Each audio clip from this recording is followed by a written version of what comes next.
हाँ, नमस्कार। Newsletter with Rakesh Ranjan में आपका स्वागत है।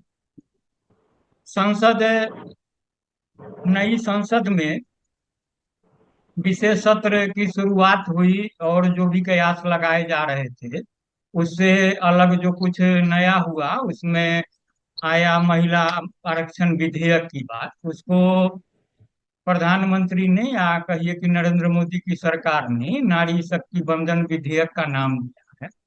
ये 19 सितंबर यानी कल ही पेश किया गया था और आज भी इस पर चर्चा हो रही है। इसमें है कि लोकसभा और राज्यों की विधानसभा में महिलाओं के लिए 33% आरक्षण होगा। इस फार्मूले से जो है लोकसभा की 543 सीटों में 181 महिलाओं के लिए आरक्षित होगी। वही महिला आरक्षण के तहत देखें तो करीब 180 अतिरिक्त लोकसभा की सीटें भी बढ़ाई जा सकती है। केंद्र सरकार महिला आरक्षण के तहत अगर 180 सीट बढ़ा देती है तो लोकसभा की कुल सीटों की संख्या 725 हो जाए। ठीक है ना।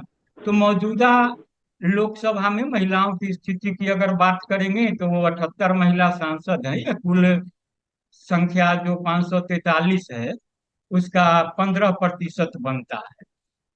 तो नए विधेयक को मास्टर स्ट्रोक कहा जा रहा है और बातें कतिपय होती रही है और पिछले जो 9 वर्षों से अधिक के शासनकाल में देखा गया है कि जो भी सरकार के कदम होते हैं और जो भी घोषणाएं होती है उसको किसी न किसी रूप में मास्टर स्ट्रोक ही कहा जाता है। लेकिन तो आज इसी पर चर्चा के लिए हमारे साथ हैं समकालीन चिंतन के संपादक डॉक्टर राम कविंद्र। तो डॉक्टर साहब, इस नए विधेयक में सबसे बड़ा पेंच है कि यह जो है परिसीमन के बाद लागू होगा। और परिसीमन के बाद जो जनगण परिसीमन जो है वो जनगणना के आधार पर ही होगी। तो 2024 में जो आम चुनाव होने हैं उसमें इस महिला आरक्षण का जो फायदा है या महिलाओं को नहीं मिल पाएगा। और इसमें फिर जो है कोटे के भीतर कोटा की भी बात हो रही है। उसमें है कि इसमें एसटी महिलाओं के लिए तो आरक्षण की बात है लेकिन पिछड़े वर्ग की महिलाओं के लिए नहीं है। तो विपक्ष की ओर से इस पर भी सवाल उठाए जा रहे हैं। हालांकि नई बात यह देखने को मिल रही है कि तकरीबन सभी पार्टियों में इस विधेयक को लेकर तो आम सहमति है। लेकिन सवाल जो उठाए जा रहे हैं उसमें यही कुछ जो पिछड़े वर्ग की महिलाओं के आरक्षण की बात है या कुछ और है।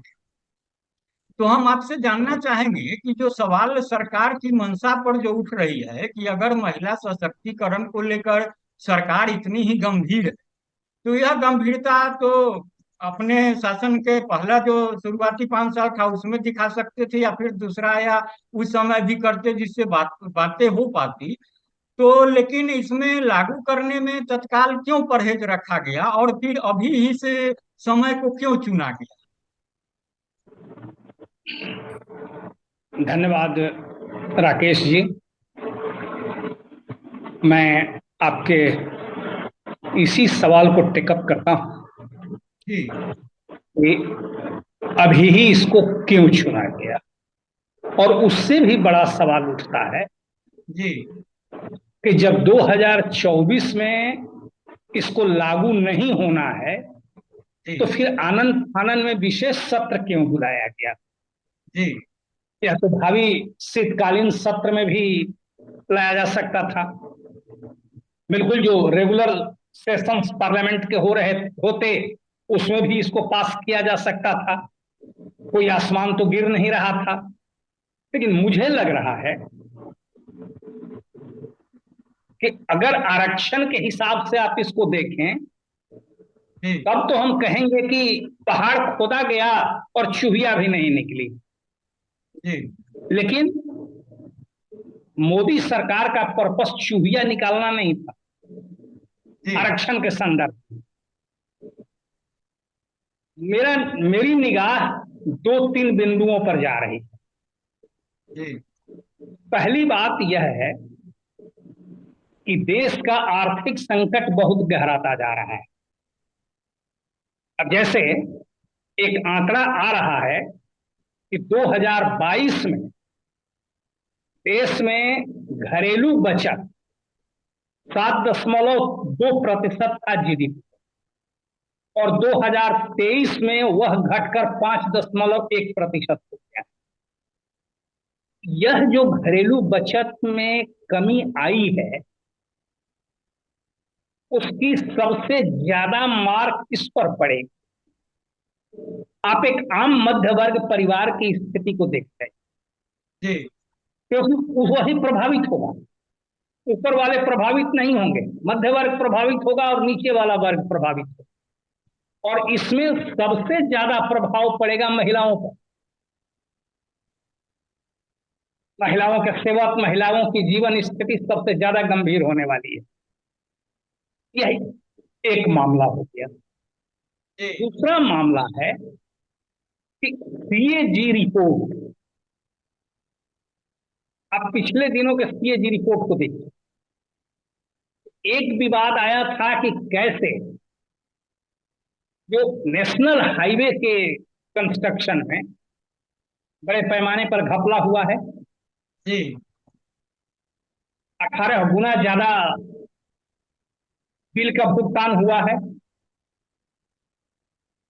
और दूसरा अभी एक मामला आया, सीएजी ने ही जारी किया है कि सरकार किस मद का पैसा किस मद में खर्च कर रही है और सरकारी खजाने का पैसा कहां जमा कर दे रही है, इसका कोई पता ही नहीं चल रहा। जी और सरकार इसका जवाब नहीं दे रही है। जी यह दूसरा पक्ष है जहां से ध्यान हटाना है। और तीसरा पर्पस है कि जब इतनी सारी विफलताएं हैं तो कुछ तो एक सिगुफा चाहिए जी इस चुनाव में। तो अब इसमें सिर्फ 2024 की बात नहीं है, जी इसमें बात है कि आप हमको 2029 की गारंटी करो।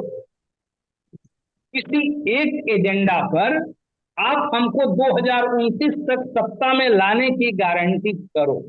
मतलब 10 साल और 10 साल, जी और तब भी लागू होगा कि नहीं लागू होगा, और 10 साल के बाद फिर हो जाएगा कि जैसे 15 लाख, 2 करोड़, ये सारे जो वादे थे 2014 के तो जुमला थे, तो यह भी हो जाएगा कि वो तो जुमला था। जी तो यह मामला मुझे लग रहा है कि पूरे देश को गुमराह करने की एक बड़ी साजिश रची है। इसमें सर जाने जो को है। कुछ नहीं पता।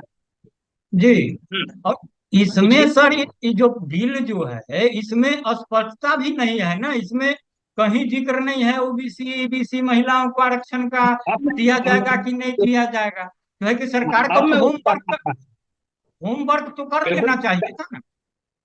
जी हाँ बिल्कुल आपने ठीक कहा कि इसमें जनरल आरक्षण की बात है, जी एससी एसटी के आरक्षण की बात है, लेकिन ओबीसी के आरक्षण की बात नहीं है, माइनॉरिटी के जी जी आरक्षण की बात नहीं है। तो यहां पर एक बुनियादी सवाल है।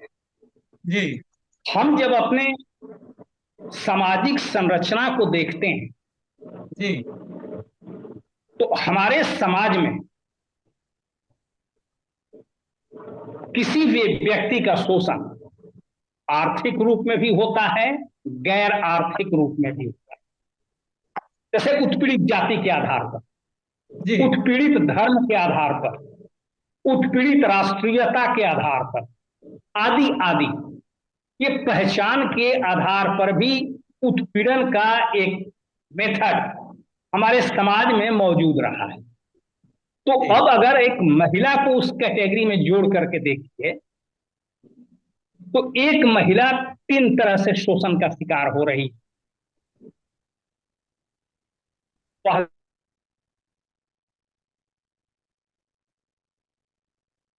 उत्पीड़न हो ही रहा है को सेकंड सेक्स है। जी दूसरा, जो पिछड़ी जाति की महिला है उसका महिला होने के नाते भी उत्पीड़न हो रहा है और पिछड़ी जाति के होने के चलते भी उत्पीड़न हो रहा है। जी जी और मैं एक तीसरी पहचान आपको बताना चाह रहा हूं जी कि जो इन सब के बावजूद बिल्कुल शोषित वर्ग की महिलाएं हैं जैसे खेत और कारखानों खदानों में काम करने वाली मजदूरिनें हैं, उनका एक तीसरे प्रकार से भी शोषण हो रहा है। तो ये महिलाएं अलग अलग स्तर पर, अलग अलग कैटेगरीज की महिलाएं अलग अलग कैटेगरीज के शोषण का शिकार हो रही हैं। और मैं यह समझता हूं कि इस आरक्षण नीति का समर्थन करते हुए हम लोगों को इन तमाम चीजों को भी एड्रेस करने की मांग करनी चाहिए, और मैं वह मांग करता हूं। जी जी अब इसका एक पूरे हिस्ट्री पर हम लोग जाएंगे जी कि आरक्षण के आंदोलन को आप देखिएगा तो अब तक 1996 से लेकर और आज, मैं समझता जी। हूं कितना, 33 साल का, हाँ हाँ। 27 साल, जी 27। 27 साल के आरक्षण का संघर्ष है। उसमें इस बिल के पास होने में एक बड़ी बाधा यही रही है कि पिछड़ी जातियों को, ओबीसी को आरक्षण के कोटा में शामिल किया जाना चाहिए। 1996 से यह विवाद चल रहा है। जी कांग्रेसरिज्म में जब यह आया था 2008 में, 2010 में, जिसमें बिल फाड़ दिया गया था, जी और उसमें विरोध करने वाली ताकतें कौन थी? उसमें हाँ हाँ। विरोध करने वाली ताकतें थी, नीतीश जी थे, लालू जी थे, मुलायम सिंह शरद थे। यादव, जी और इन लोगों की मांग यही थी। जी तो भाजपा सरकार अच्छी तरह जानती थी कि ओबीसी का सवाल एक महत्वपूर्ण सवाल है, जिसके चलते यह व्यवधान पैदा होता रहा है, तो उनको एड्रेस कर लेना चाहिए था। जी लेकिन उन्होंने जानबूझकर इस सवाल को छोड़ दिया ताकि फिर विवाद हो, विवाद में यह मामला अटक जाए और हमारा यह अपील करने का मौका भी मिल जाए कि हम तो देना चाह रहे थे, वे हमको नहीं लागू करने दे रहे हैं, या हम तो आज नहीं, 2026 के बाद 2029 में जब भी लागू करेंगे, हम ही लागू करेंगे, ये मैसेज जो देना चाह रहे हैं और लोगों को बताना चाह रहे हैं कि वे ढीले नहीं। तो तो इस जी यह जी बोलिए। जी। थोड़ा गया। तो इसमें जो तो यही आया, जो बातें आ भी रही है, जो भाजपा की ओर से कहा भी जा रहा है, आज भी जो बहस हो रही है, उसमें यही बातें कही जा रही है कि भैया हमने कर दिया, क्योंकि आप श्रेय मत लीजिए, हम श्रेय लेंगे, जो गोल किया वही गोल, असली गोल करने वाला है। तो मैंने नरेंद्र मोदी ने किया है, सब है। तो जो महिला आरक्षण के पीछे जो विपक्षी दलों को असहज करने की जो मंशा है, इसको आप देख रहे हैं और उसको बता रहे हैं कि जो इंडिया के घटक दलों में जो है इस पर जो असहमति थी। लेकिन एक नई बात तो सर देखने को मिली है कि ठीक है, इस मुद्दे को उठाया तो जा रहा है, जो ओबीसी आरक्षण की बात है, लेकिन इस बार विरोध नहीं कोई कर रहा है, क्योंकि संख्या बल भी है ही है, क्योंकि मोदी सरकार कह भी रही है कि भाई आप नहीं भी चाहोगे तो तेरा तो कुछ होना जाना नहीं है, हम तो इसको पास कर ही लेंगे जो बिल को होना जाना है। बिल्कुल आपने थोड़ा ठीक कहा।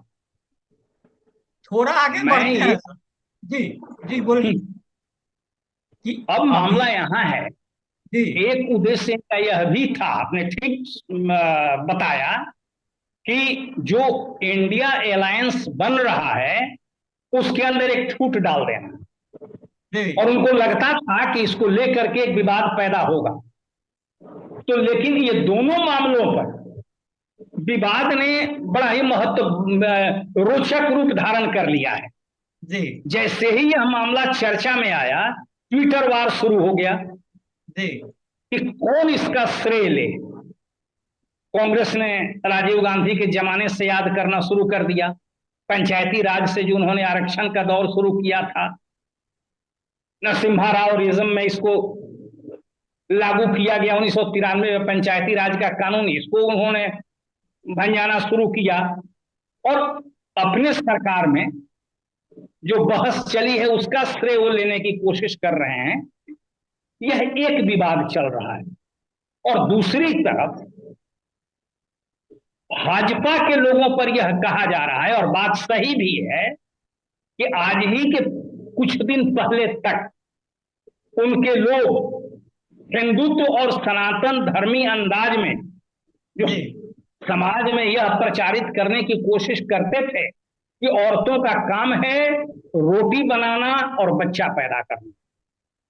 अब वो पुराने ट्वीट्स याद कराए जा रहे हैं अमित मालवीय को, और जो एक साउथ इंडियन एमपी है कौन सुरजा, उनको हाँ। याद कराया जा रहा है कि ये सारी बातें, और आज आप आरक्षण के चैंपियन हो गए, आज आप महिला मुक्ति के चैंपियन हो गए।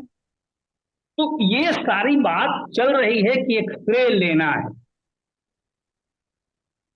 और इस श्रेय लेने के खेल में जी आरक्षण का मूल मुद्दा मुझे लगता है कि बहस से धीरे धीरे कहीं गायब न हो जाए, और यह जी। बात उसी हो हल्ला में उलझ कर रह जाए। तो सर क्योंकि ये बात तो एक सचेत नागरिक के रूप में अगर आपसे पूछे कि सर पिछले दिनों मणिपुर को लेकर के बहुत शोर शराबा जो हुआ, और जो सरकार की जो छवि बनी महिला को लेकर के, महिला के स्वाभिमान को लेकर के, उनके सम्मान को लेकर के, जो कह रही है भाजपा आज की तारीख में सबसे ज्यादा प्रबल दावेदार होकर के आए कि नहीं कि महिला हित के हम ही सबसे बड़े जो है पुरोधा है, या जो कह लीजिए। मणिपुर में महिलाओं के साथ जो जघन्य अपराध हुआ और उस पर जो सरकार की चुप्पी से जो किरकिरी हुई, तो उसको आप अब दामन को पाक साफ बचाने की मंशा से देखिए। फिर बेरोजगारी, महंगाई, भ्रष्टाचार, जो आर्थिक तंगी जो आपने चर्चा भी की इसकी है, फिर किसान की आत्महत्या। तो इस तमाम चीजों को कहीं ऐसा तो नहीं है कि बहुत चालाकी से लोग इसको भूल जाएं, इसके लिए ये सब कुछ ऐसा किया गया है। हाँ ठीक है, मैं इसको थोड़ा दूसरे ढंग से और देखना चाहूंगा। जी न सिर्फ ये, आप जरा सा एक और चीज पर गौर कीजिए। जी बात हो रही है महिला की, जी और मैंने कहा कि महिलाएं भी तमाम लोगों की तरह पहचान के आधार पर बटी हुई हैं, वर्ग के आधार पर बटी हुई हैं। जी अब जैसे मैं आपको चार पांच उदाहरण आपके सामने ला देता हूं, इसमें आप एक ऑलरेडी मणिपुर का उदाहरण हमारे सामने ला दिए हैं। जी मैं उदाहरण ला देना चाहता हूं कठुआ का। जी मैं उदाहरण लाना चाह रहा हूं बिल्किस बानो का। मैं उदाहरण लाना चाह रहा हूं उन्नाव का। मैं उदाहरण लाना चाह रहा हूं यूपी में ही हाथरस का। और इन जी सभी उदाहरणों में आप देखिएगा तो ये महिलाएं माइनॉरिटी से भी हैं, ये महिलाएं दलित भी हैं, ये महिला सवर्ण भी है। और फिर आप नॉर्थ ईस्ट में चले जाइए और जरा इसमें पूछ लीजिए जी कि इनकी जो आज महिला के चैंपियन मंत्री हैं, उन लोगों के क्या वक्तव्य रहे हैं। क्या कठुआ कांड में इन्हीं भाजपाइयों ने रेपिस्ट के पक्ष में जुलूस नहीं निकाला था? क्या उन्नाव में अपने विधायक को बचाने के लिए किसी हद तक नहीं गए थे? क्या महिला पहलवानों के मुद्दे पर एमपी को बचाने की कोशिश में आज तक नहीं लगे हुए हैं? क्या बिल्किस बानो के बलात्कारियों को माला पहनाकर उनका और लड्डू खिलाकर उनका स्वागत नहीं किया जा रहा है? तो ये महिला का सवाल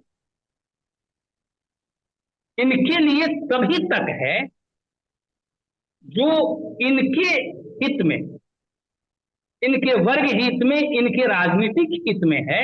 और जब इनके राजनीतिक हित में नहीं होता है तो खत्म हो जाता है। जी और एक उदाहरण मैं आपको, जब आपने मणिपुर का उदाहरण दिया, जी तो मणिपुर की एक घटना बड़ी चर्चा में आई थी, जब एक कुकी महिला को पकड़ करके मैतेई समुदाय की महिलाएं अपने ही समुदाय के पुरुष को हैंड ओवर कर रही हैं और कह रही हैं रेप कर। जी ये न्यूज सुनने के बाद तो मुझे लगा कि क्या हद हो गया। और तब मैं ये कहना चाह रहा हूं कि वह अंत में जो पहचान की घृणा है और जो वर्गीय घृणा है, जी वही निर्णायक भूमिका निभाती है। इसीलिए ये सारे मामले जो आ रहे हैं, मैं इसका समर्थन इसलिए कर रहा हूं जी कि ये सारी लड़ाई अंततः उस दिशा में जाएगी जो समस्त जो उत्पीड़ित समूह हैं उनके मुक्ति संघर्ष के एक अंग के रूप में आगे जुड़ने वाली है। इसलिए ये सारी प्रक्रिया को एक दीर्घकालीन प्रक्रिया के रूप में देखते हुए हमको इस तरह के हर उत्पीड़न के विरुद्ध, हर आवाज का, इस उत्पीड़न के विरुद्ध उठाए गए हर कल्याणकारी काम का समर्थन करना चाहिए। और इसीलिए हम इस आरक्षण बिल का समर्थन कर रहे हैं और इसमें और बेहतरी की मांग कर रहे हैं, पहचान के आधार पर, आर्थिक आधार पर और शोषण के आधार पर समग्रता में मिलाकर इसको ज्यादा से ज्यादा कल्याणकारी बनाया जाना चाहिए। ये सारी बातें आपको उठनी चाहिए और निश्चित तौर पर आज न कल उठेंगे। लेकिन सर देखिए, अभी जो पूरे महिला आरक्षण बिल की जो मुख्य बातें हैं जो आपने भी कही, और ये बातें दिख रही है, बहुत साफ साफ दिख रही है। जब ये परिसीमन के बाद होगा, जनसंख्या के बाद होगा, तो जनसंख्या की गिनती, जनगणना कब होगी, क्या होगी, नहीं है, अभी जो हो जाना चाहिए, शुरू हो जाना चाहिए था, वो भी कुछ नहीं हुआ है। तो कुल मिला के जो तस्वीर दिख रही है, उसमें 29 में क्या होगा कोई नहीं जानता है। अभी फिलहाल जो है 2024 का चुनाव होने वाला है। अब उसमें भी क्या होगा, ये सरकार रहेगी, नई सरकार आएगी, क्या होगा नहीं होगा, ये भी कहना बहुत कठिन है। तो फिर अगर नई सरकार आती है, लोकतंत्र तो किसी की बपौती है नहीं सर कि इनका है, और कोई गारंटी नहीं है। फिर नई सरकार आ जाएगी तो इस विधेयक को मानेगी या फिर नया कुछ उसमें करना चाहेगी, किस रूप में बातें लाएंगी।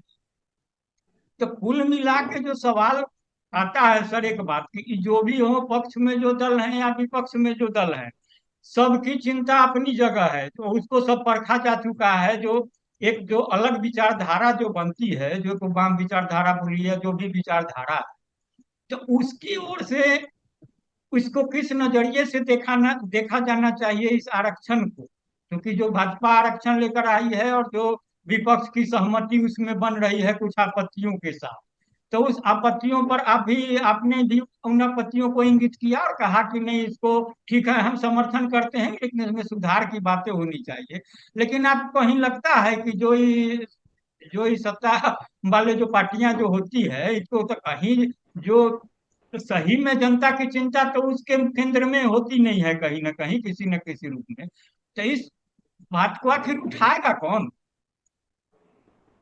मैं अब असली बात यह है राकेश जी, जी आप एक चीज जरा गौर कि जी आरक्षण आज लागू करने जा रहे हैं जी और अब तक जैसे आप शुरू कीजिए कि पहले संसद में अगर 4.5% महिलाएं जीत कर आई थी, तो कैसे जीत कर आई थी? किसी की कृपा से नहीं, वो अपने संघर्ष के बल पर उन्होंने पहचान बनाया था। तो उस पहचान बनाने की प्रक्रिया जारी रहेगी आगे भी। जी दूसरी बात मैं ये आपको कहना चाहूंगा, जिसको आप ध्यान दीजिएगा, हमारे जी देश में राजनीति की दो बीमारी है और जी यह अतीत से ली गई है। एक सामंतवादी परंपरा से मिली वंशवाद की बीमारी और दूसरी औपनिवेशिक सत्ता से मिली जनता पर उत्पीड़न और उनसे अलग पहचान बना लेने की बीमारी। यह पिछड़ी जाति से उभरे भी पूंजीवादी नेताओं में खूब घर कर गई है। और वहां पर अब देखिए, जैसे कई नेता पिछड़ी जाति और दलित जातियों के अपनी बल पर पहचान बनाए। लालू प्रसाद को कहीं से थूम भी नहीं मिली, जी जी संघर्ष करके वो जगह पर गए हैं। जी नीतीश भी संघर्ष करके गए हैं, ममता बनर्जी संघर्ष करके गई हैं, मायावती संघर्ष करके गई हैं, आदि आदि। लेकिन संघर्ष करके जाने के बाद इन लोगों ने क्या किया? एक नए जी वंशवाद की शुरुआत की। जी और छोड़ दीजिए, महिला की बात कर रहे हैं ना, मायावती क्या कर रही हैं? जी वो अपने उत्तराधिकारी में उनको कोई महिला नहीं मिल रहा है, वो अपने भाई के बेटा को उत्तराधिकारी बनाने की कोशिश कर रही है। ममता भी यही कर रही है। तो ये जो मैं कह रहा हूं, ये जो वंशवाद की प्रवृत्ति चल रही है, जो रोम रोम में भरी हुई है, सभी पार्टियों में, भाजपा में भी भरी हुई है, कांग्रेस में भी भरी हुई है, और जो भी नई शक्तियां उभर रही हैं, जो भी संघर्ष से एक नया नेता पैदा होता है, वो अपने वंश राजवंश की स्थापना कर लेता है, उसके खिलाफ भी एक नए किस्म की लड़ाई शुरू होगी, नया असंतोष शुरू होगा। और वह जो लड़ाई शुरू होगी, जो होगी ही, मैं इस बात पर पूरे भरोसे के साथ कह सकता हूं, और फिर तब एक नई चीज पैदा होगी, और वह इस लड़ाई को, जो मैंने कहा कि अंततः यह वर्ग संघर्ष की दिशा में जानी है, और अंततः जो मजदूर वर्ग का क्रांतिकारी आंदोलन है उसकी सेवा में इसको लगना होगा। लेकिन यह कितना टेढ़ा मेढ़ा रास्ता अपनाएगा, आज मैं उसको नहीं कह सकता। जी जी। तो इसीलिए मुझे विश्वास है कि यह संघर्ष जारी रहेगा, पहले भी जारी रहा है, आगे भी जारी रहेगा। पहले भी इस तरह के कचरे पैदा होते रहे हैं, आज भी पैदा हो रहे हैं, आगे भी होते रहेंगे। गलत और सही के बीच की लड़ाई चलती रहेगी। और हमेशा एक और बात पर ध्यान दीजिए, जो उत्पीड़ित वर्ग है, उत्पीड़ित समूह है, उसी को अपनी मुक्ति की लड़ाई में आगे बढ़ना पड़ेगा। ये क्या आपको लगता है, महिलाओं ने इसमें लड़ाई नहीं लड़ी है? जी। सड़क से लेकर संसद तक, आज याद कर रहे थे ना गीता मुखर्जी कमेटी को, हाँ हाँ। जी उसमें भी वो नहीं कर रहे थे, आपके झारखंड के ही सांसद बोल रहे थे मिस्टर दुबे। जी। वो लड़ाइयां तो लड़ी ही गई हैं, सड़क पर लड़ाइयां लड़ी गई हैं, एनजीओ के द्वारा, पॉलिटिकल फोर्सेस के द्वारा। ये हमारा राइट है और हमको मिलना चाहिए, वह उस सब का प्रतिफल है, और वह प्रतिफल आगे भी मिलेगा, आगे भी यह लड़ाई चलेगी। इसलिए लड़ाई का अंत नहीं है, ये एक लड़ाई का पड़ाव है। इसको अभी भले गुमराह कर दें, लेकिन यह लड़ाई अपनी सही दिशा पकड़ेगी, यह भरोसा हम लोगों को करके चलना चाहिए। तो सर, कुल मिला के जो आपसे बातचीत हुई तो इसका निष्कर्ष यही निकल रहा है कि जो भी नेक मंशा से जो भी लड़ाई लड़ी जाती है वो अपने मुकाम पर पहुंचती जरूर है। उसमें भले लंबा वक्त लगता है, और ठीक है, चाहे जिस भाव से इस विधेयक को लाया गया हो, बातें साफ साफ है कि राजनीतिक लाभ की मंशा है और जो कुछ भी है, लेकिन बावजूद इसके इसको सकारात्मक रूप से देखना चाहिए और इसको अभी अंतिम पड़ाव नहीं माना जाना चाहिए। बिल्कुल नहीं, तो अंतिम पड़ाव नहीं है, और इनके इरादे से सारी बात तय भी नहीं होगा। हर आंदोलन का अपना नियम होता है। ब्रिटिश ने यह चाहा था क्या कि हम कांग्रेस की स्थापना करके इसको आजादी देंगे, जी लेकिन उनकी इच्छा से बाहर चली गई चीजें। और ह्यूम्स द्वारा स्थापित की गई कांग्रेस के नेतृत्व में इस देश में जो भी आजादी मिली है टेढ़ बांगुर, वह मिली। तो इसीलिए ये जो प्रयास कर रहे हैं, वो इनके इरादे चाहे जो हों, इसका अपना लॉ ऑफ कोर्स होगा, अपना डायनेमिक्स होगा, और यह समाज की प्रक्रिया को आगे बढ़े। तो चलिए सर, आपने समय निकाला इसके लिए बहुत बहुत धन्यवाद। फिर हम बहुत जल्द मिलते हैं।